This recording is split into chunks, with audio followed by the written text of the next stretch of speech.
আজ আমরা দেখতে চলেছি ২০২২ সালে রিলিজ হয় একটি অসাধারণ মুভি, যার নাম হলো মুনম্যান। একবার ভাবুন তো, যদি কোনো মানুষ ভুল করে চাঁদে গিয়ে আটকা পড়ে যায়, আর কিছুদিন পরেই তার চোখের সামনেই ধ্বংস হয়ে যায় পুরো পৃথিবী। একসঙ্গে পৃথিবীর সমস্ত মানুষই মারা যায়, পৃথিবী থেকে মুছে যায় মানুষের অস্তিত্ব। বিশাল বড় এক মহাবিশ্ব, কিন্তু শুধুমাত্র চাঁদের উপর আটকা পড়ে আছে একজন মানুষ। তখন সেই মানুষটির পরিণতি কি হতে পারে? এমনই এক ইউনিক একটি কনসেপ্ট নিয়ে তৈরি করা হয়েছে আমাদের আজকের মুভিটি, যেটা শুরু থেকে শেষ পর্যন্ত পুরো গল্পটি অনেক বেশি ইন্টারেস্টিং। তাহলে চলুন ঘুরে আসা যাক চাঁদে আটকা পড়ে যাওয়া একজন মানুষের জীবনের গল্প থেকে। তো গল্পটি শুরু হয় মহাকাশের একটি দৃশ্য দেখিয়ে, যেখানে দেখা যায় যে মহাকাশ থেকে প্রচুর পরিমাণে অ্যাস্ট্রয়েড পৃথিবীর দিকে ধেয়ে আসছে। আর এই অ্যাস্ট্রয়েডগুলো মূলত ছিল চাঁদের জমিনের উপরে থাকা বড় বড় পাথরের টুকরো। তবে এই অ্যাস্ট্রয়েডগুলো পৃথিবীর দিকে ধেয়ে গেলেও এগুলো কোনো মতে পৃথিবীর পাশ কাটিয়ে চলে যায়। কিন্তু যদি ভুল করেও কোনোভাবে একটি অ্যাস্ট্রয়েড পৃথিবীতে গিয়ে পড়ে, তাহলে হয়তো পুরো পৃথিবী একদম ধ্বংস হয়ে যাবে। আর এই বিষয়টি যখন পৃথিবীর সমস্ত বিজ্ঞানীরা জানতে পারে, তখন তারা পৃথিবীকে বাঁচানোর জন্য বিভিন্ন পদক্ষেপ নিতে শুরু করে। তারা দীর্ঘদিনের অনেক প্ল্যান এবং রিসার্চ মোতাবেক একটি সিদ্ধান্ত নেয়। সেটা হলো চাঁদের উপরে তারা একটি প্রজেক্ট তৈরি করবে, অর্থাৎ সেখানে তারা বিশাল বড় একটি বেস বানাবে, যেখানে তারা প্রচুর পরিমাণে শক্তিশালী রকেট সেট করে রাখবে, যেগুলো মূলত চলবে সেন্সরের মাধ্যমে। ফলে যখনই কোনো অ্যাস্ট্রয়েড পৃথিবীর দিকে যাবে, তখনই সেন্সরের মাধ্যমে রকেট সেটা বুঝে ফেলবে, আর সঙ্গে সঙ্গে শেষে অ্যাস্ট্রয়েডগুলোকে ধ্বংস করে দেবে। সেই সাথে চাঁদের যেই অংশ থেকে অ্যাস্ট্রয়েডগুলো ভেঙে ভেঙে পড়ছে, তারা বড় একটি বিস্ফোরণের মাধ্যমে সেই অংশটিকেই গায়েব করে ফেলবে। অর্থাৎ সেখানে তারা বিশাল বড় একটি বেস বানাবে, যেগুলোর মধ্যে থাকবে নিউক্লিয়ার বোম। আর এই রকেটগুলো মূলত পরিচালিত হবে সেন্সরের মাধ্যমে। তো প্ল্যান মোতাবেক পৃথিবীর সমস্ত বিজ্ঞানীরা মিলে চাঁদের উপর সেই বিশাল বড় বেসটি তৈরি করে ফেলে, যেটা করতে প্রায় বেশ কয়েক বছর সময় লেগে যায়। এরপর অনেক রিসার্চ করে নিউক্লিয়ার রকেটও তৈরি করে ফেলা হয়। অর্থাৎ তারা এখন তাদের এই প্রজেক্টে পুরোপুরিভাবে সফল, যার ফলে পৃথিবীর প্রত্যেকটি জায়গাতে মানুষ তাদের এই সাফল্যকে উদযাপন করছিল। এবার আমরা এখানে দোসান নামক একটি ছেলেকে দেখতে পাই। দোসান পেশায় ছিল একজন অ্যাস্ট্রোনয়েট। যদিও আজকে তার সহকর্মীরা সেলিব্রেশনে ব্যস্ত ছিল, কিন্তু সেসব দিকে তার কোনো মনোযোগই ছিল না, বরং তার মনোযোগ ছিল তাদের ক্যাপ্টেন সোহির দিকে। আসলে দোসান সোহিকে অনেকদিন যাবৎ ভালোবাসে, কিন্তু সোহি এত পরিমাণ রাগী প্রকৃতির মানুষ ছিল যে দোসান তাকে কোনোদিন তার মনের কথা বলার সাহস পায়নি। দোসান ছিল খুবই মজার একজন মানুষ, সে তার কাজের প্রতিও অনেক মনোযোগী ছিল। কিন্তু সোহি যখনই তার সামনে চলে আসে, তখনই যেন তার সবকিছুই উল্টো পাল্টা হয়ে যায়। তার তো ইচ্ছে করে সারাদিন সোহিকেই দেখতে, তাই সোহির সামনে আসলে তার কাজগুলো উল্টো পাল্টা হয়ে যায়। আর আজকেও যখন দোসানের সঙ্গে এমনটাই ঘটে, সোহি তখন দোসানের উপর প্রচণ্ড রেগে যায়। আর সে দোসানের উপর অনেক রাগারাগি করে তাকে বলে যে তাকে তার কাজে আরো বেশি মনোযোগী হতে হবে, আর যদি সে এমনটা না করে, তাহলে সে তাকে তাদের টিম থেকেই বের করে দেবে। তো এবার চায়না থেকে কয়েকটি স্পেসশিপ চাঁদের সেই বেসের মধ্যে কাজ করতে যায়, যেখানে প্রায় অনেকজন অ্যাস্ট্রোনয়েডেরা ছিল, আর তাদের মধ্যে দোসান এবং সোহিও রয়েছে। তো এখানকার বেসের মধ্যে দোসান তার রুমের মধ্যে এসে বিভিন্ন টেকনিক বের করছিল, যে কিভাবে সে সোহিকে তার মনের কথা বলবে। তো এভাবেই সেখানে তাদের দিন কাটছিল। আর যখন সেই বেসে তাদের সমস্ত কাজ সম্পন্ন হয়ে যায়, তখন তারা সবাই মিলে আবারও পৃথিবীতে ফেরার প্রস্তুতি নিচ্ছিল। তবে দোসান চাইছিল যে এখানেই সোহিকে প্রপোজ করতে, কারণ তারা এখন চাঁদের উপর রয়েছে। আর এখানে সোহিকে প্রপোজ করলে সোহি যদি রাজি হয়ে যায়, তাহলে তাদের এই ভালোবাসার মুহূর্তটি চিরদিনের জন্য স্মরণীয় হয়ে থাকবে। অন্যদিকে আমরা জু নামক একজন অ্যাস্ট্রোনয়েটকে দেখতে পাই, যে কিনা প্রচণ্ড আতঙ্কিত হয়ে ক্যাপ্টেন সোহির কাছে আসে। আর সে ক্যাপ্টেন সোহিকে জানায় যে এখানে তাদের অনেক বড় একটি বিপদ আসতে চলেছে, তাই যত তাড়াতাড়ি সম্ভব তাদেরকে এখান থেকে পৃথিবীতে ফিরতে হবে।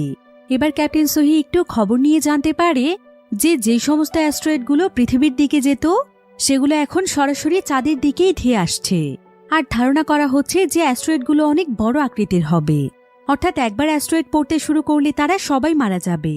আর এখন তাদের কাছে শুধুমাত্র 30 মিনিটের মতো সময় আছে। তাই সোহি এই বিষয়টি জানার পরেই সরাসরি স্পেস স্টেশনে খবর দিয়ে দেয়। আর সে সবাইকে তাদের জিনিসপত্র গুছিয়ে পৃথিবীর দিকে রওনা হতে বলে, এবং সে নিজেও তার সঙ্গীদেরকে নিয়ে প্রস্তুতি নিতে থাকে। চারিদিকে সবাইকে সতর্কবার্তা দিয়ে দেয়া হয়। যার ফলে দেখা যায় যে মুহূর্তের মধ্যেই প্রত্যেকটি মানুষই তাদের নিজ নিজ গাড়িতে চড়ে নিজেদের রকেটের দিকে যাচ্ছিল। কিন্তু এই ব্যাপারে আবার দোসান কোনো কিছুই জানত না। সে আসলে তার কানে হেডফোন লাগিয়ে চিঠি লিখছিল, যার ফলে তার কানে বাহিরের কোনো আওয়াজই পৌঁছচ্ছিল না। এমনকি কম্পিউটারের ওয়ার্নিং অ্যালার্মের দিকে তার কোনো নজরই ছিল না। কিন্তু ঠিক এমন সময় সেখান থেকে একটি রকেট টেক অফ করলে দোসানের হঠাৎ করে সেই রকেটটির দিকে চোখ পড়ে যায়, যার ফলে মুহূর্তের মধ্যে সে বুঝতে পারে যে এখানে বড় কোনো বিপদ ঘটতে চলেছে। আর সে এখানে ওয়ার্নিং অ্যালার্মও দেখতে পায়, যার ফলে সেও যত তাড়াতাড়ি সম্ভব তার অ্যাস্ট্রোনয়েডের গেট আপ নিয়ে নেয়। এরপর সে দ্রুত তার গাড়িতে চড়ে তার রকেটটির কাছে যাওয়ার চেষ্টা করছিল। সে যত স্পিডে সম্ভব গাড়িটিকে ততটাই স্পিডে চালাচ্ছিল, কারণ এখন তার হাতে সময় ছিল খুবই কম। কিন্তু তারপরে এখনো এখানে প্রায় 6টি রকেট উপস্থিত রয়েছে, যেটা দেখে দোসান অনেক খুশি হয়ে যায়। আর সে ভাবতে থাকে যে তার এখন আর কোনো চিন্তা নেই, তাই সে এবার নিশ্চিন্তে রকেটটির দিকে যেতে থাকে। কিন্তু ঠিক এমন সময় দেখা যায় যে এবার একসঙ্গে প্রায় 5টি রকেট টেক অফ করেছে, অর্থাৎ এখন সেখানে শুধুমাত্র আর একটি রকেটই রয়েছে। এবার দোসান অনেক ভয় পেয়ে যায়, আর সে তার টিমের সঙ্গে যোগাযোগ করার আপ্রাণ চেষ্টা করে যাতে করে তারা তাকে ফেলে না যায়। কিন্তু কোনোভাবেই তাদের সঙ্গে যোগাযোগ করা সম্ভব হয় না। আর এখন দোসানের হাতে খুবই অল্প সময় ছিল, কারণ কিছুক্ষণের মধ্যেই চাঁদের উপর অ্যাস্ট্রয়েড পড়তে শুরু করবে। তাই দোসান রকেটটির কাছে দ্রুত পৌঁছানোর জন্য তার রাস্তা খুঁড়িয়ে ফেলে। কিন্তু কিছু দূর যাওয়ার পরেই দেখা যায় যে রাস্তার মধ্যে বিশাল বড় একটি গর্ত রয়েছে। কিন্তু দোসান তার গাড়িটিকে নিয়ন্ত্রণের আগে গাড়িটি সেই গর্তর মধ্যে পড়ে যায়। আর সেই গর্ত থেকে উঠতে উঠতেই দোসানের অনেকটা সময় লেগে যায়। আর ততক্ষণে সেখানে যে শেষ একটি রকেট ছিল সেই রকেটটিও টেক অফ করে ফেলে। অর্থাৎ সবাই চলে যেতে পারলেও দোসান এখানেই আটকা পড়ে যায়। আর ঠিক এমন সময় দেখা যায় যে দেখতে দেখতেই চাঁদের উপরে বিশাল বড় বড় অ্যাস্ট্রয়েড পড়তে শুরু করে। আর অ্যাস্ট্রয়েডের পরিমাণও ছিল একদম বৃষ্টির পানির ফোঁটার মতো। দোসান তখন অ্যাস্ট্রয়েডের হাত থেকে বাঁচার জন্য দৌড়তে শুরু করে। আর সে তার সামনে আরও বড় একটি গর্ত দেখতে পেলে সে সেই গর্তের মধ্যেই আশ্রয় নেওয়ার জন্য দৌড়ে যেতে থাকে। কিন্তু ঠিক তখনই সেই গর্তের ভেতরে অনেক বড় একটি অ্যাস্ট্রয়েড এসে পড়ে।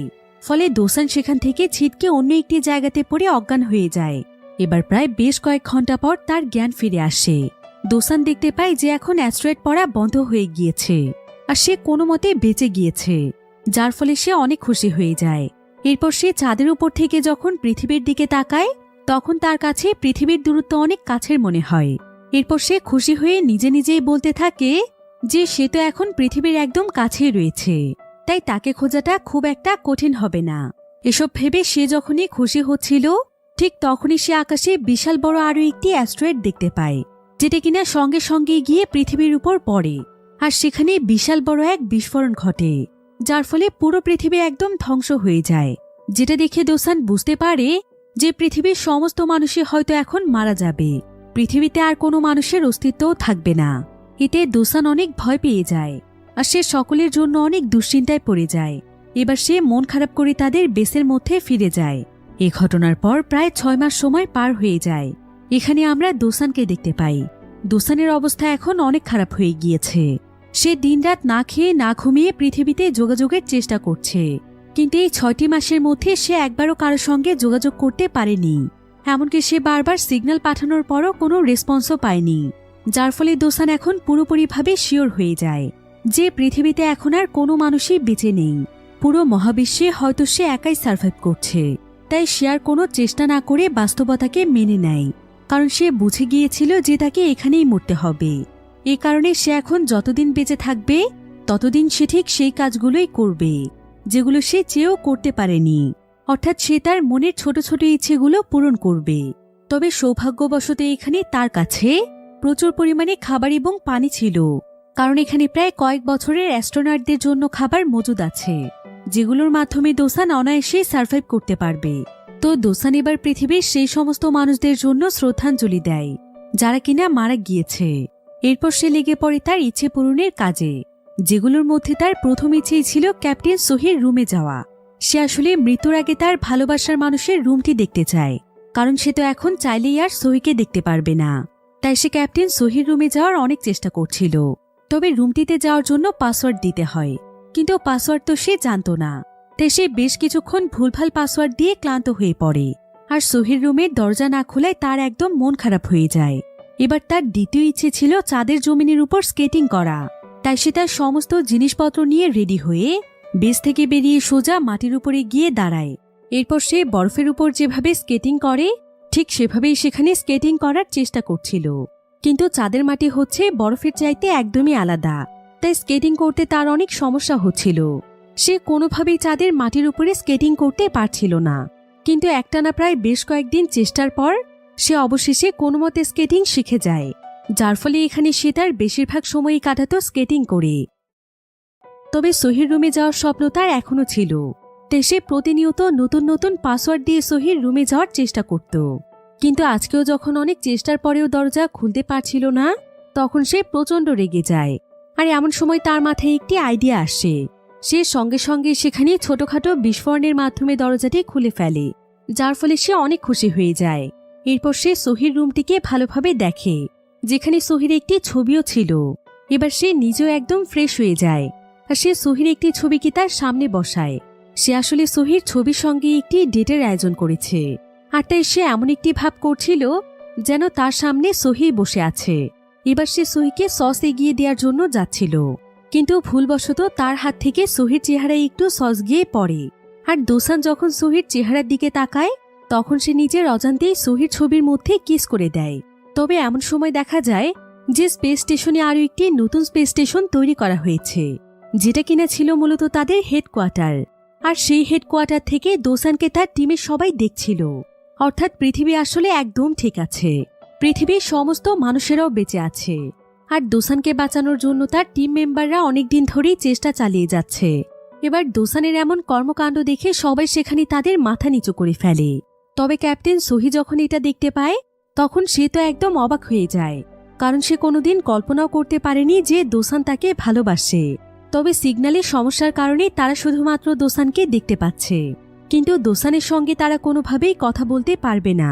এখন ক্যাপ্টেন সোহি এখানে দোসানকে অনেক কুল মুডেই দেখছিল, আর তাকে দেখে বোঝাই যাচ্ছিল যে সে অনেক ভালো আছে, অর্থাৎ সে বিপদমুক্ত। তাই সোহি আপাতত তাকে রেস্কিউ করার মিশনটি ক্যান্সেল করে দেয়। কিন্তু ঠিক তখনই সেখানে তাদের চেয়ারম্যান নিয়াং চলে আসে, আর সেইখানে তাদের সবাইকে বলে যে দোসান যেভাবে চাঁদের বেসের মধ্যে সার্ভাইভ করছে, গভর্নমেন্ট থেকে তার কাছে অর্ডার এসেছে যে সেটা একটানা 1 মাস লাইভ টেলিকাস্টের মাধ্যমে পৃথিবীর মানুষকে দেখাতে। কারণ দোসান যেভাবে সার্ভাইভ করছে সেটা পৃথিবীর সবার জন্যই অনুপ্রেরণা। তাই তার এই জীবনযাত্রা পৃথিবীর মানুষের মনে সাহস যোগাবে, কারণ সে মৃত্যুর ভয়কে পেছনে ফেলে বেঁচে থাকার চেষ্টা করছে। আর পৃথিবীর এমন ভয়ানক পরিস্থিতিতে এটা মানুষের জন্য অনুপ্রেরণা। আসলে সেদিন পৃথিবীতে যে অ্যাস্ট্রয়েডটি ধসে পড়েছিল, সেটা পৃথিবীর প্রায় 30% অংশকে ধ্বংস করে দিয়েছে, কারণ এই 30% অংশ পুরোপুরিভাবে পানির নিচে চলে গিয়েছে। আর এর ফলে পৃথিবীর অনেক মানুষ মারাও গিয়েছে। কিন্তু এখন যেই সমস্ত মানুষেরা বেঁচে আছে, তারা খুবই কষ্টে তাদের জীবন পার করছে। এমনকি এই ভয়ানক ক্ষতির সম্মুখীন পুরো পৃথিবীর মানুষই হয়েছে। তাই তাদেরকে নতুনভাবে বাঁচার অনুপ্রেরণা দেওয়ার জন্য গভর্নমেন্ট দোসানকে লাইভ টেলিকাস্টের মাধ্যমে সকলকে দেখাতে বলেছে। কারণ দোসান যদি একাই মৃত্যুকে ভুলে গিয়ে সার্ভাইভ করতে পারে, তাহলে পৃথিবীতে তো তারা সবাই একসঙ্গে সার্ভাইভ করছে। কিন্তু অ্যাস্ট্রোনয়েডদের টিমের মধ্যে জু নামক যে ব্যক্তিটি ছিল, সেখানে সবাইকে বলে যে দোসান মানুষের মনে অনুপ্রেরণা দেওয়ার মতো মানুষই নয়, তাকে এই কাজের জন্য বিশ্বাস করাটা ঠিক হবে না, কারণ সে যে কোনো সময় যে কোনো উল্টোপাল্টা কাজ করে ফেলতে পারে। তবে এমন সময় ক্যাপ্টেন সোহি তাদের সবাইকে বলে যে দুশ্চিন্তার কোনো কারণ নেই। যেহেতু দোসানের কোনো আওয়াজ তারা শুনতে পাচ্ছে না, তাই তারা সিদ্ধান্ত নিয়েছে যে তারা দোসানের ভিডিওটিকে ডাবিং করবে। আর এভাবে ডাবিং করেই তারা যে কোনো সময় মানুষকে যে কোনো মেসেজ দিতে পারবে। এবার ক্যাপ্টেন সোহি প্রেস কনফারেন্সের মাধ্যমে পৃথিবীর মানুষকে দোসানকে নিয়ে লেখা কিছু মিথ্যে মিথ্যে গল্প মানুষকে শোনায়, যেটা কিনা মানুষের মনে অনুপ্রেরণা দেবে। তাই সোহি তখন লাইভ স্ট্রিমে গিয়ে পৃথিবীর সমস্ত মানুষের উদ্দেশ্যে বলে যে চাঁদে পৌঁছানোর পর তাদেরই একজন অ্যাস্ট্রোনয়েট অনেক বিপদে পড়ে যায়। তাই দোসান তখন নিজের জীবনের কথা চিন্তা না করে সে নিজে তার গাড়িতে চড়ে সেই অ্যাস্ট্রোনয়েটকে বাঁচাতে যায়, আর সে তার জীবনের ঝুঁকি নিয়ে তাকে বাঁচায়। শুধু তাই নয়, একবার সে সাধারণ একজন ক্রু মেম্বারকে বাঁচানোর জন্য রকেটের মধ্যে নিজের সিটও ছেড়ে দিয়েছিল। তো দোসানের ব্যাপারে এমনই কিছু উদাহরণ মানুষের সামনে উপস্থাপন করে সে সবাইকে জানায় যে দোসান কিভাবে চাঁদে আটকা পড়েছে, আর সে এখনো ভাবছে যে পৃথিবী ধ্বংস হয়ে গিয়েছে, কিন্তু তারপরও সে নিজের মতো করে বেঁচে থাকার চেষ্টা করছে। আর এই পুরো বিষয়টি একটানা 1 মাস তাদের সবাইকে দেখানো হবে। যে কিভাবে একজন মানুষ নিশ্চিত মৃত্যু জেনেও এতটা হাসি খুশি ভাবে নিজের বাকি সময়গুলো কাটাতে পারে। এবার দেখতে দেখতেই চাঁদের মধ্যে দোসানের 196টি দিন পার হয়ে যায়। আর দোসান আজকে কিছুটা অসুস্থ বোধ করছিল। আর এখানে মেডিসিন রাখা আছে বেসের ওয়্যার হাউসে। তাই দোসান মেডিসিন আনার জন্য বেসের ওয়্যার হাউসে চলে যায়। অন্যদিকে আমরা অ্যাস্ট্রোনয়েডদের অফিস দেখতে পাই, যেখানে নতুন একজন ব্যক্তিকে ভাড়া করে নিয়ে আসা হয়েছে। তার নাম হচ্ছে ফ্লুটিস। সে হচ্ছে একজন ভয়েস ওভার আর্টিস্ট। আসলে এই ব্যক্তির মাধ্যমেই দোসানের ভয়েসকে ডাবিং করা হবে।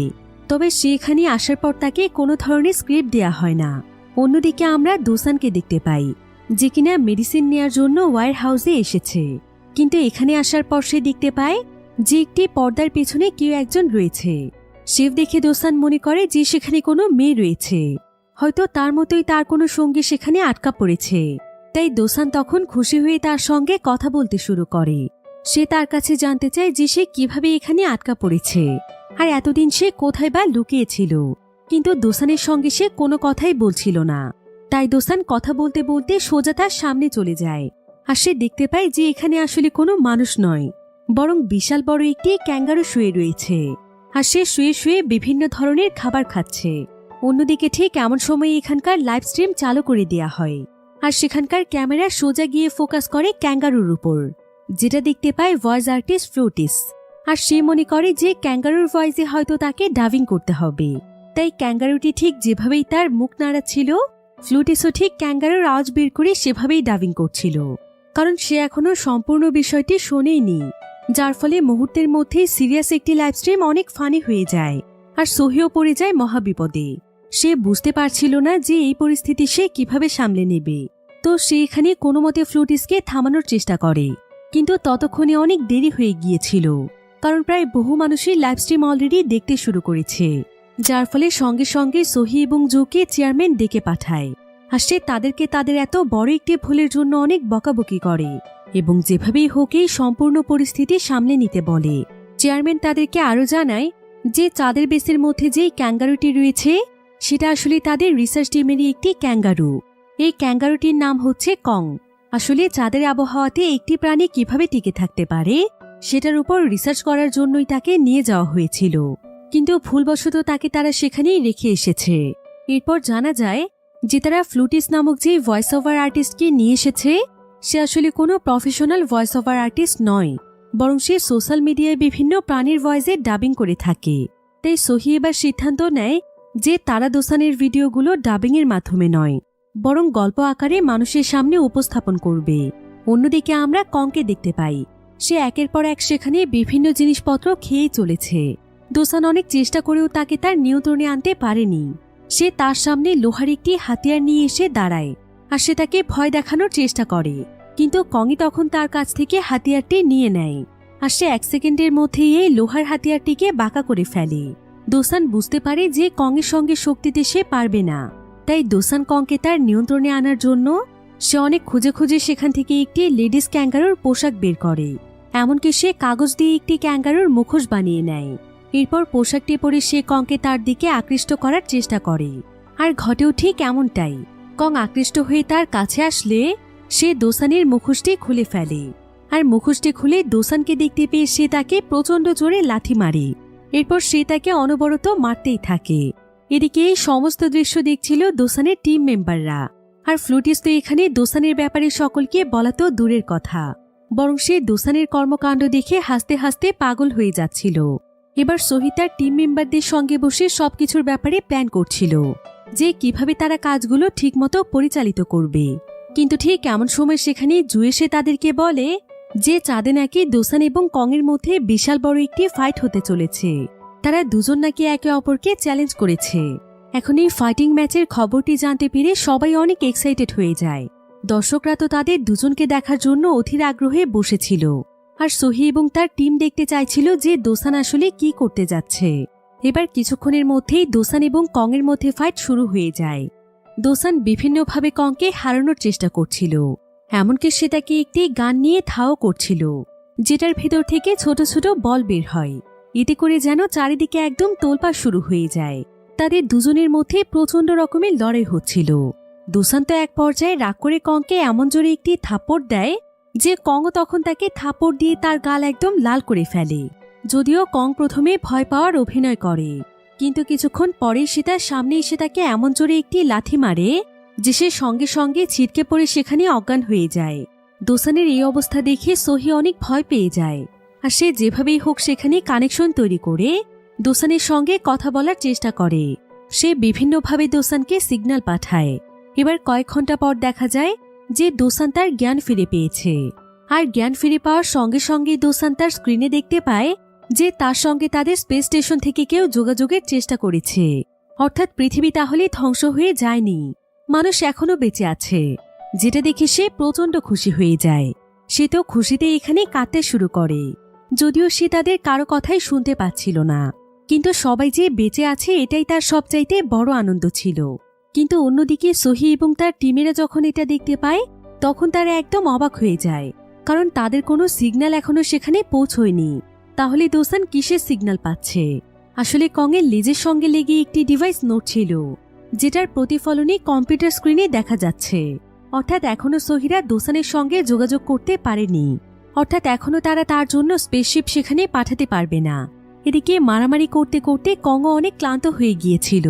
তো দোসান যখন এখানে কাঁদছিল তখন কংয়ের অনেক মায়া হয়। সে তখন দোসানের পাশে এসে দাঁড়ায়। দোসান তখন তাকে কাঁদতে কাঁদতে ইশারা দিয়ে দেখিয়ে বলে যে পৃথিবী থেকে সিগন্যাল পাওয়া যাচ্ছে, খুব শীঘ্রই তারা দুজন পৃথিবীতে ফিরতে পারবে, তাদের আর কষ্ট করে এখানে থাকতে হবে না। যেটা শুনে কংও অনেক খুশি হয়। এভাবেই তাদের দুজনের মধ্যে বন্ধুত্ব হয়ে যায়। কিন্তু তারপরও কং এখানে মজা করে তাকে আরও একবার থাপ্পড় দেয়। এভাবেই দেখতে দেখতেই আরও বেশ কয়েক মাস সময় পার হয়ে যায়। এখন প্রায় সর্বমোট 224তম দিন পার হয়ে গিয়েছে, কিন্তু এখনও তাদেরকে উদ্ধার করতে কোনো স্পেসশিপ এখানে আসেনি। কিন্তু দোসান এখনও হাল ছেড়ে দেয়নি। সে কংয়ের সঙ্গে এখন অনেক ভালোভাবে থাকতে শিখেছে। কং এবং সে এখন একে অপরের অনেক ভালো বন্ধু, তাই দোসানের আগের মতো একা একা লাগে না। কংয়ের সঙ্গে গল্প করতে করতেই তার অনেকটা সময় পার হয়ে যায়। তবে এতগুলো দিন পার হয়ে যাওয়ার পরও যখন কেউ তাদেরকে সাহায্য করতে আসে না, তখন দোসান কাংকে নিয়ে তার গাড়িতে করে একটি জায়গার উদ্দেশ্যে রওনা হয়, যেটা কিনা চাঁদের একদম শেষ প্রান্তে ছিল। কারণ এতদিনে সে একটি প্ল্যানও তৈরি করে ফেলেছে যে সে কিভাবে পৃথিবীতে ফিরে যাবে। তারা আসলে ভাঙা একটি অ্যাপোলো 18-এর কাছে পৌঁছতে চাইছিল, আর সেটার মাধ্যমে তারা লুনাস নামক একটি স্পেস স্টেশনে যাবে, যেখানে হয়তো পুরাতন কোনো স্পেসশিপ থাকতে পারে, যেটার মাধ্যমে সে হয়তো পৃথিবীতে পৌঁছতে পারবে। এবার দেখতে দেখতেই দোসান সেই জায়গাতে চলে যায়, আর সৌভাগ্যবশত সেখানে অনেক পুরাতন একটি স্পেসশিপ ছিল। এটা দেখে দোসান অনেক খুশি হয়ে যায়। তবে স্পেসশিপটি লুনাস নামক একটি এআই ডগ ছিল, যেটা কিনা মূলত স্পেসশিপ পরিচালনার এআই অ্যাসিস্ট্যান্ট হিসেবে কাজ করে থাকে। তাই সে তার কাছে থাকে একটি ডিভাইসের মাধ্যমে যেভাবেই হোক লুনাসকে খুঁজে বের করার চেষ্টা করছিল। আর রকেটটি অনেক পুরাতন হয়, রকেটের অনেক জিনিসই নষ্ট ছিল। দোসান তখন কংকে নিয়ে কোনোমতে স্পেসশিপটিকে তাদের বেছে নিয়ে আসে। এরপর সে স্পেসশিপটিকে ঠিক করার কাজে লেগে পড়ে। সে প্রথমে স্পেসশিপটির যে সমস্ত ভাঙা অংশ ছিল সেগুলোকে আস্তে আস্তে বদলাতে শুরু করে। তবে স্পেসশিপটির সবচাইতে বড় সমস্যা ছিল স্পেসশিপটির স্পেসক্রাফটে। তবে কোনো সাধারণ অ্যাস্ট্রোনয়েডের পক্ষে এটাকে ঠিক করা সহজ ব্যাপার ছিল না। কিন্তু দোসান এখানে তার বিভিন্ন আইডিয়া ব্যবহার করে কোনোমতে স্পেসক্রাফটটিকেও ঠিক করে ফেলে। আর এই পুরো বিষয়গুলো দেখছিল সোহি এবং তার টিম মেম্বাররা। দোসানের এমন ট্যালেন্ট দেখে তারা একদম অবাক হয়ে যায়। সোহি তখন সঙ্গে সঙ্গেই দোসানের ফাইল চেক করে, আর সে জানতে পারে যে দোসান আসলে একজন ফ্লাইট ইঞ্জিনিয়ার ছিল, তাই তার এই সমস্ত ব্যাপারে বেসিক নলেজ অনেক বেশি ভালো। এদিকে দোসান স্পেসশিপ ঠিক করতে করতে একটি বিষয় জানতে পারে, সেটা হলো স্পেসশিপটি অনেকদিন আগে ভেঙে যাওয়ার ফলে এখন এই স্পেসশিপটির ধারণ ক্ষমতা মাত্র 20 পাউন্ড। অর্থাৎ এই স্পেসশিপটির মাধ্যমে দোসান একাই ট্রাভেল করতে পারবে। সে কংকে তার সঙ্গে নিয়ে যেতে পারবে না, তাই সে কংকে তার গাড়িতে উঠিয়ে সেখান থেকে একটু দূরে রেখে আসে। তবে সে যখন ফিরে আসছিল ঠিক তখনই পেছন থেকে কং আবার তার সঙ্গে এসে বসে। অর্থাৎ কং কোনোভাবেই তাকে একা ছাড়ছে না। তাই এখন দোসানকে কোনো না কোনো উপায় বের করতে হবে, যাতে করে স্পেসশিপটির ধারণ ক্ষমতা বাড়ানো যায়। ঠিক তখনই তার মাথায় একটি আইডিয়া আসে। তার চাঁদের মধ্যে থাকে একটি হাতিয়ারের কথা মনে পড়ে যায়, যেটাকে সে স্পেসশিপের প্রোটোটাইপ ইঞ্জিন হিসেবে ব্যবহার করতে পারবে। আর সেটার ভেতর প্রচুর পরিমাণে নিউক্লিয়ার রয়েছে। তাই সেই হাতিয়ারটিকে নিয়ে আসাটা অনেক বেশি ঝুঁকিপূর্ণ ছিল, কারণ যে কোনো সময় বিস্ফোরণ ঘটতে পারে। তাই দোসান কংকে রেখে একাই শেষে হাতিয়ারটিকে আনতে যেতে চায়। কিন্তু এই ঝুঁকির বিষয়টি বোঝার পরও কংও তার সঙ্গ দিতে চায়। তাই এবার তারা দুজন মিলে বেরিয়ে পড়ে হাতিয়ারটিকে আনতে। অন্যদিকে সোহি অ্যাস্ট্রোনয়েট জুয়ের কাছে জানতে চাইছিল যে দোসান যেই কাজটি করতে চাইছে সেটা সফল হবে কিনা। অ্যাস্ট্রোনয়েট জু তখন তাকে জানায় যে দোসানের পরিকল্পনা একদম ঠিক আছে, কিন্তু সেই হাতিয়ারটিকে অবশ্যই সূর্য ডোবার পূর্বেই নিয়ে যেতে হবে, তা নাহলে পরবর্তীতে সে সেটাকে আর নিয়ে যেতে পারবে না। কারণ সে যে গাড়িটি ব্যবহার করছে সেটা শুধুমাত্র সূর্যের আলোর কারণেই চলছে। এরপর তারা সবাই রিসার্চ করে জানতে পারে যে চাঁদের একদিনের সমান হচ্ছে পৃথিবীর 14 দিন। অর্থাৎ পৃথিবীতে যেই জায়গাতে পৌঁছতে একদিনের সময় লাগে সেখানে চাঁদের সময় লাগবে প্রায় 14 দিন। তার মানে সূর্য একবার ডুবে গেলে দোসান যদি তার বেসে পৌঁছতে না পারে তাহলে তাকে প্রায় 14 দিন একটি জায়গাতেই আটকা পড়ে থাকতে হবে। অর্থাৎ যতক্ষণ আবারও সূর্য না উঠছে ততক্ষণ তাকে সেখানেই থাকতে হবে। যেটা জানতে পেরে তারা সবাই অনেক দুশ্চিন্তায় পড়ে যায়, কারণ সেই প্রোটোকল টাইপ হাতিয়ারটি অনেক বেশি দূরে ছিল। তবে দোসানরা যখন কিছুটা রাস্তা পার হয়ে যায় ঠিক তখনই সূর্য ডুবতে শুরু করে। তবে এখানে ঘটে একটি অবাক করা ঘটনা। দেখা যায় যে এখান থেকে দোসান উল্টো রাস্তায় যেতে শুরু করেছে। অর্থাৎ সূর্য যেদিকে যাচ্ছে সেদিকে দোসান যাচ্ছে। দোসানের এমন কাণ্ড দেখে সোহি বুঝতে পারে যে দোসান আসলে সূর্যের পিছু করতে করতেই প্রোটোকল নিয়ে তার বেসে পৌঁছবে। আর এটা করলে তার হাতে প্রায় 41 দিনের মতো সময় থাকবে। অর্থাৎ তাকে এখন একটানা প্রায় 41 দিন পর্যন্ত ড্রাইভ করে প্রোটোকল আনতে হবে। তবে শুরুর দিকে দোসান এবং কং অনেক মজা করতে করতে এই রাস্তাগুলো পার হচ্ছিল, আর যাওয়ার পথে তারা দুজন মিলে কয়েক ঘন্টা করে বিশ্রামও নিচ্ছিল। এভাবে করতে করতে একটানা প্রায় অনেক দিন সময় পার হয়ে যায়। তবে ড্রাইভ করতে করতে দোসান এখন অনেক ক্লান্ত হয়ে পড়েছিল। তাই দোসান এবং কং একে অপরকে একটি রশির সঙ্গে বেঁধে ফেলেছিল, যাতে করে দোসান ঘুমিয়ে পড়লে কং তাকে জাগিয়ে তুলতে পারে। এভাবেই প্রায় একটানা বেশ কয়েকদিন ড্রাইভ করার পর তারা কোনো মতে সেই প্রোটোকল ইঞ্জিন পর্যন্ত পৌঁছে যায়। আর সেখানে গিয়ে দোসান যখন সবকিছু চেক করছিল কং তখন একটি বাটনের সামনে গিয়ে অনবরত বাটনটিকে প্রেস করছিল। তবে সৌভাগ্যবশত এটা ছিল একটি ইঞ্জিন চেকের বাটন, তাই তারা অনেক বড় বিপদের হাত থেকে বেঁচে যায়। যার ফলে দোসান এবার রেগে গিয়ে কংকে সেখানকার একটি রুমের মধ্যে বন্দি করে ফেলে, কারণ সে যে কোনো সময় বিপদ ঘটিয়ে ফেলতে পারে। এবার দোসান সেই প্রোটোকল টাইপ ইঞ্জিনটিকে নিয়ে রওনা হয়, আর তার গাড়ির পেছনে কংয়ের সেই রুমটি লাগানো ছিল। তখন সেখানকার রাস্তাগুলো এবড়ো থেবড়ো হওয়ার কারণে গাড়ির সেই অংশটি আলাদা হয়ে যায় যেটার ভেতর কং ছিল। কিন্তু দোসান যখন এই বিষয়টি বুঝতে পারে তখন অনেক বেশি দেরি হয়ে যায়। দোসান অনেক দূরে চলে আসে, আর সে যদি এখন আবারও কংকে ফিরিয়ে আনার জন্য যায় তাহলে যে কোনো মুহূর্তে সূর্যের আলো তার নাগালের বাইরে চলে যেতে পারে। তাই কং সবকিছু ভুলে সামনে এগিয়ে যাওয়ার সিদ্ধান্ত নেয়, আর সে অনেকটা রাস্তা চলেও আসে। কিন্তু তার কংয়ের জন্য অনেক বেশি মায়া হচ্ছিল, কারণ কং একটি প্রাণী হলেও তারও তো জীবন আছে। তাই সে তার জীবনের পরোয়া না করে সঙ্গে সঙ্গে গাড়ি ঘুরিয়ে ফেলে। আর এই সবকিছু দেখতে পাচ্ছিল পৃথিবীর মানুষেরা। কংয়ের এমন উদারতা দেখে তারা সবাই অনেক ইমোশনাল হয়ে যায়। এবার অনেকটা পথ পাড়ি দেওয়ার পর দোসান কংয়ের কাছে পৌঁছে যায়। অন্যদিকে সোহি এবং তার টিম সবকিছু রিসার্চ করে বুঝতে পারে যে দোসান এবং কং এখন সময় থাকতে থাকতে বেসে পৌঁছতে পারবে না। তাই সোহি তার টিমকে যত তাড়াতাড়ি সম্ভব লুনাস নামক সেই এআই অ্যাসিস্ট্যান্টটিকে খুঁজে বের করতে বলে, কারণ এটার ব্যাটারির মাধ্যমে দোসান বেস পর্যন্ত পৌঁছতে পারবে। অন্যদিকে আমরা দোসান এবং কংকে দেখতে পাই একটানা এত সময় ধরে ড্রাইভ করার ফলে তারা দুজনই অনেক বেশি ক্লান্ত হয়ে পড়েছিল। তবে তারা দুজনই একসঙ্গে জেগে থাকার চেষ্টা করছিল। কিন্তু কিছুক্ষণ পরে সূর্য ডুবে যায়। তাদের কাছে এখন আর মাত্র 5 ঘন্টার ব্যাকআপ ব্যাটারি ছিল, কিন্তু এই 5 ঘন্টায় কোনোভাবেই বেস পর্যন্ত পৌঁছানো সম্ভব ছিল না।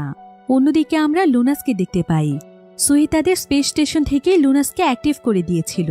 তাই লুনাস এখন দোসানদেরকে খুঁজছে, কিন্তু লুনাসের এখন পাওয়ার সেভিং মোড অ্যাক্টিভ ছিল, যার ফলে কিছু দূর যাওয়ার পরেই তার পাওয়ার বন্ধ হয়ে যায়। আর সঙ্গে সঙ্গে লুনাস অনেক বড় একটি গর্তের মধ্যে গিয়ে পড়ে, যেটা দেখে পৃথিবীর সবাই একদম হতাশ হয়ে যায়। অন্যদিকে সূর্য ডুবে যাওয়ার ফলে দোসান এবং কং ঠান্ডায় একদম জমে যাচ্ছিল, যার ফলে তারা গাড়িটিও ঠিকমতো চালাতে পারছিল না। তাই তারা দুজন মিলে বাইরে এসে বসে থাকে। তাদের কাছে এখন আর মাত্র 3 ঘন্টার অক্সিজেন ছিল। তবে দোসান কংয়ের সঙ্গে গল্প করতে করতে তার মনোযোগ অন্যদিকে রাখার চেষ্টা করছিল, যাতে করে ঠান্ডা একটু কম মনে হয়। তবে কিছুক্ষণ পর দোসান দেখতে পায় যে কং সেখানে একটি রিফ্লেকশন দেখতে পেয়ে সেটার পিছু করছে। আর এটা দেখে দোসানের মাথায় অনেক ভালো একটি আইডিয়া চলে আসে। সে তখন এক মুহূর্ত সময় নষ্ট না করে তার গাড়ির এক পাশের একটি দরজা ভেঙে ফেলে, যেটা কিনা একদম ফ্ল্যাট ছিল। সে আসলে এটাকে একটি স্কেটার হিসেবে ব্যবহার করবে। তো দোসান এবার কংকে একটি রশির সাহায্যে এটার সঙ্গে বেঁধে ফেলে। এরপর সে একটি রিফ্লেকশন তৈরি করে কংয়ের সামনে সেই রিফ্লেকশনটি ফেলে। এবার সেই রিফ্লেকশনটিকে কং যেমনভাবে মুভ করছিল, কং ঠিক সেভাবেই সেদিকেই চলছিল। আর কং এতটা দ্রুত গতিতে চলছিল যেটার গতি তার গাড়ির চাইতে প্রায় কয়েক গুণ বেশি ছিল। তাই মুহূর্তের মধ্যেই তারা মাইলের পর মাইল রাস্তা পার হচ্ছিল। কিন্তু অনেকটা রাস্তা পার হয়ে যাওয়ার পর তারা এমন একটি জায়গাতে চলে আসে যেখানে বিশাল বড় একটি গর্ত ছিল। আর এই গর্ত পার হওয়া কংয়ের পক্ষে কোনোভাবেই সম্ভব নয়। তবে দোসানের কাছে আরও একটি প্ল্যান রয়েছে। আসলে তার কাছে দুটো গ্যাস ট্যাঙ্ক ছিল। তাই দোসান এখানে কংকে ভয় না পেয়ে গর্তে ঝাঁপ দিতে বলে। আর কংও যখন এমনটা করে তখন দোসান তার সেই গ্যাস ট্যাঙ্ক দুটোকে খুলে দেয়, যার ফলে সেই গ্যাসের প্রেসারেই তারা হিরোর মতো উঠতে থাকে। তারা দুজন মিলে যেন সুপারম্যানের মতো সেই গর্ত পার হয়ে যায়। আর পৃথিবীর মানুষেরা দোসানের এই সফলতা সেলিব্রেট করতে থাকে। তারা সবাই মিলে দোসানের জন্য অনেক খুশি ছিল। এমনকি দোসানের এমন বুদ্ধি এবং সাহসিকতার জন্য বিভিন্ন দেশ থেকে দোসানের জন্য সম্মাননা এবং পুরস্কার আসছিল। অন্যদিকে অনেক চেষ্টার পরে দোসান এবং কং কোনো মতে সে নিউক্লিয়ার বোম এবং প্রোটোকল ইঞ্জিনকে তাদের বেসে নিয়ে আসে। অন্যদিকে আমরা সহিকে দেখতে পাই। সহি এখানে তাদের চেয়ারম্যানকে জানায় যে আর মাত্র 3 মাসের মধ্যে তাদের সমস্ত কমিউনিকেশন ঠিক হয়ে যাবে। আর তখন তারা সরাসরি দোসানের সঙ্গে যোগাযোগও করতে পারবে। এমনকি দোসানকে ফিরিয়ে আনার জন্য তারা স্পেসশিপও পাঠাতে পারবে। অর্থাৎ আস্তে আস্তে প্রায় সবকিছুই ঠিক হয়ে যাচ্ছিল। আর দোসানও এখন অনেক খুশি ছিল, কারণ সে এখন প্রোটোকল ইঞ্জিনকে কাজে লাগিয়ে কংকে নিয়ে পৃথিবীর দিকে ফিরবে। কিন্তু মহাকাশের আরও একটি ভয়ানক বিষয় সম্পর্কে কেউ এখনো জানত না।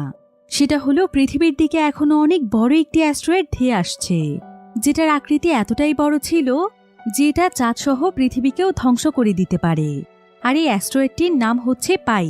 অন্যদিকে দোসান মনের আনন্দে কংয়ের সঙ্গে খেলছিল, কিন্তু কিছুক্ষণ পরেই সে দেখতে পায় যে কং সেখানকার কয়েকটি তার নাড়ছে, যার ফলে তার কম্পিউটার স্ক্রিনে কিছু সিগন্যাল দেখা যাচ্ছে। আর এটা দেখে কং বুঝতে পারে যে আগেরবারও হয়তো সে সিগন্যাল কংয়ের কারণেই দেখতে পেয়েছিল, যার ফলে দোসানের অনেক মন খারাপ হয়ে যায়।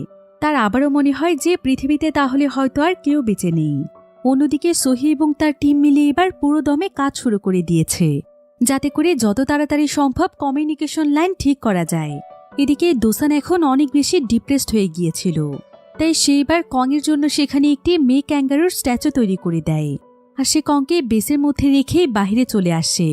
দোসান আসলে আত্মহত্যা করার সিদ্ধান্ত নিয়েছে। তবে অন্যদিকে সহি যখন এই বিষয়টি জানতে পারে তখন সে লাইভ স্ট্রিমের মাধ্যমে পৃথিবীর সমস্ত মানুষের কাছে অনুরোধ করে যে তারা যে যেখানে আছে প্রত্যেকেই যেন ফ্ল্যাশলাইট অন করে চাঁদের দিকে মারে, যাতে করে যেভাবেই হোক দোসান বুঝতে পারে যে পৃথিবীতে এখনো মানুষ বেঁচে আছে।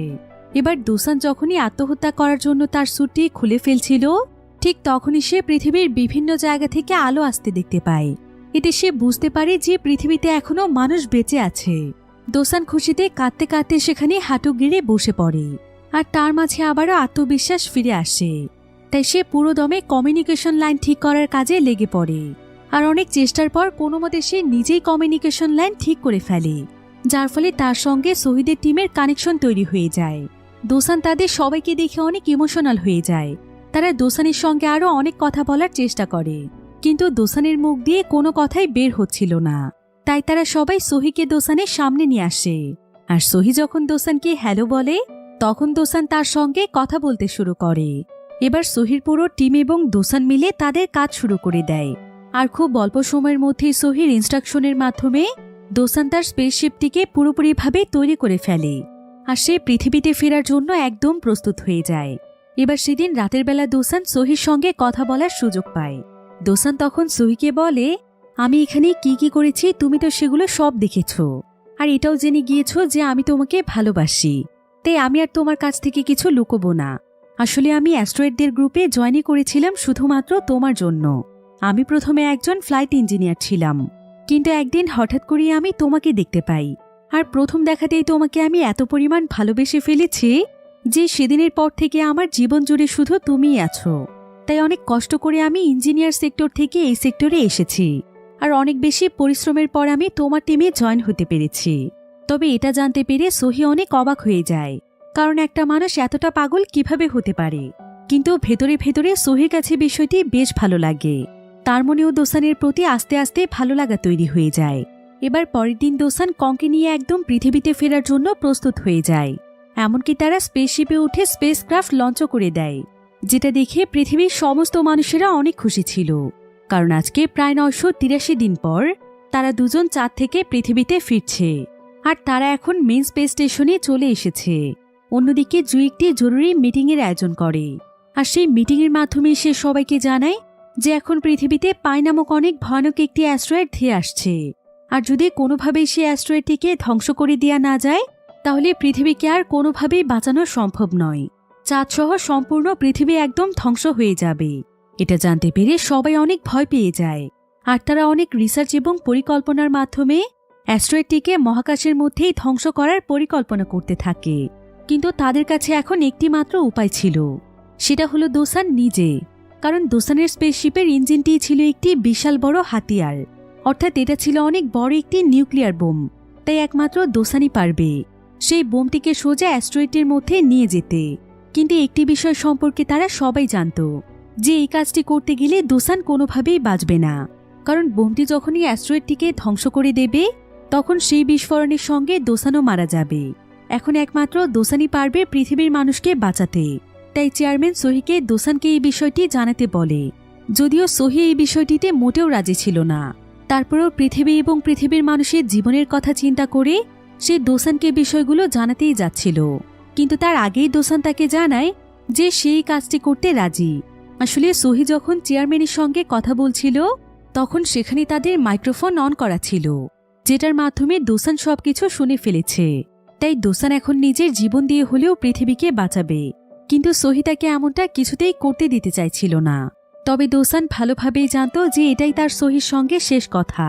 তাই সেখানে সোহিকে বলে যে সে সবসময় সোহিকে মন থেকে ভালোবেসেছে।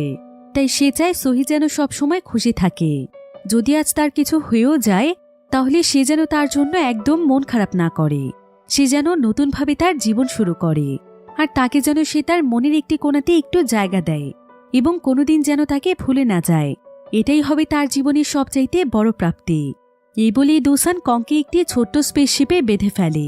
তবে দোসান জানত যে সে শেষবারের মতো কংকে দেখছে, তাই সে কাঁদতে কাঁদতে কংকে বিদায় জানায়।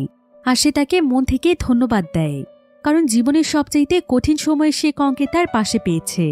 কংও এখানে অনেক ইমোশনাল হয়ে যায়। সে কোনোভাবেই দোসানকে ছেড়ে কোথাও যেতে চাইছিল না, কিন্তু দোসান তাকে স্পেসশিপে করে পৃথিবীর দিকে পাঠিয়ে দেয়। অন্যদিকে পৃথিবীর সমস্ত মানুষদেরকে একটি বাংকারে নিয়ে আসা হয়, যাতে করে তারা সবাই সুরক্ষিত থাকতে পারে। এবার দোসান প্রচুর পরিমাণে অ্যাস্ট্রয়েডের মধ্যে এসে পড়ে, যার ফলে ধাক্কা খেয়ে তার স্পেসশিপটি ঘুরতে থাকে। দোসান তখন স্পেসশিপ থেকে নিউক্লিয়ার বোমটিকে আলাদা করে ফেলে। এরপর সে এটার ভেতর থেকে বেরিয়ে এসে সোহিকে বলে লাইভ স্ট্রিম অন করতে, যেখানে পৃথিবীর সমস্ত মানুষেরা তাকে দেখছিল। এবার দোসান পৃথিবীর সবাইকে অনেক ধন্যবাদ জানায় তাকে এতটা ভালোবাসার জন্য। সে তার পুরো জীবনে এত ভালোবাসা কোনোদিনও পায়নি, তাই সে সকলের কাছে অনেক বেশি কৃতজ্ঞ। এসব বলে দোসান সেখানে একটি গান গাইতে শুরু করে, আর সোহি এই গানটি শুনতে পেয়ে অনেক ইমোশনাল হয়ে যায়, কারণ এই গানটি ছিল সোহির সবচাইতে প্রিয় একটি গান। এবার দোসান তার নিউক্লিয়ার বোম নিয়ে সেই পাই নামক অ্যাস্ট্রয়েডটির একদম কাছে চলে আসে। কিন্তু সোহি কোনোভাবেই এই মিশনটি কমপ্লিট করতে প্রস্তুত ছিল না। তাই দোসান তখন সোহিকে তার মনে সাহস জোগাতে বলে, আর বলে সবকিছু ভুলে গিয়ে শুধুমাত্র মানুষের কথা ভাবতে। এরপর দোসান সোহির পছন্দের সেই গানটি গাইতে গাইতে পৃথিবীর মানুষকে বাঁচাতে তার মৃত্যুর দিকে এগিয়ে যায়। এদিকে আজকে দোসানের জন্য পৃথিবীর প্রত্যেকটি মানুষের চোখেই অশ্রু ঝরছিল। অন্যদিকে দোসান হাসি মুখে অ্যাস্ট্রয়েডটির একদম কাছে চলে যায়। কিন্তু সোহি এখানে কিছুতেই নিউক্লিয়ার বোমের বাটনটি প্রেস করছিল না। তার এখানে বারবার দোসানের সেই সমস্ত কথা মনে পড়ছিল, যে অল্প কিছু সময় দোসান তার সঙ্গে কাটিয়েছে। তবে এমন সময় দোসান সোহিকে তার দায়িত্বের কথা আবারও মনে করিয়ে দেয়, আর বলে যে সোহি যদি তাকে সত্যিই ভালোবেসে থাকে তাহলে সেই মিশনটি কমপ্লিট করবে, কারণ দোসানও মন থেকে এটাই চায়। এবার কিছুক্ষণের মধ্যেই দেখা যায় যে মহাকাশে বিশাল বড় একটি বিস্ফোরণ ঘটে।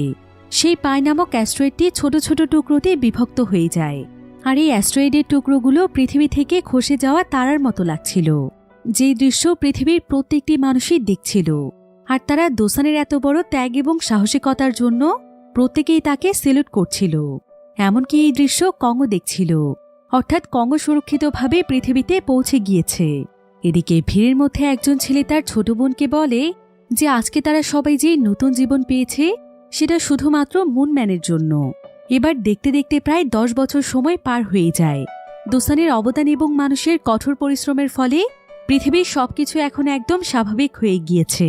এখানে লিসি নামক অ্যাস্ট্রয়েডদের নতুন চেয়ারম্যান জানায় যে প্রায় 10 বছর পর মানুষ আজকে আবারও চাঁদে যাওয়ার উদ্দেশ্যে রওনা হয়েছে। সহিও তার পুরো টিমের সঙ্গে চাঁদে যাচ্ছে। আর যখন সে চাঁদে গিয়ে ল্যান্ড করে তখন সে তার কল্পনায় সেখানে দোসানকে দেখতে পায়। আর তাকে দেখে সহি সেখানে প্রচণ্ড কাঁদছিল। সহি আসলে আজও দোসানকে ভুলতে পারেনি। এবার সহি চাঁদের উপর দাঁড়িয়ে পৃথিবীর দিকে তাকায়, আর তার পাশেই দাঁড়িয়েছিল দোসান, যাকে সে কল্পনায় দেখছিল। সহি তখন দোসানকে পৃথিবীর দিকে দেখিয়ে বলে, ওই যে পৃথিবীর চারিপাশে গোল কিছু তারা দেখছো, সেগুলো হচ্ছে সে অ্যাস্ট্রয়েডের ধ্বংসাবশেষ, যেখানে তুমিও জড়িয়ে আছো। আর পৃথিবী শেষ হয়ে যাওয়ার আগ পর্যন্ত এভাবেই তোমার স্মৃতিগুলো পৃথিবীর চারিদিক জুড়ে থাকবে, আর তুমি জুড়ে থাকবে আমার মনে। এভাবেই একটি হৃদয়স্পর্শী এন্ডিংয়ের মাধ্যমে গল্পটি এখানেই শেষ হয়ে যায়।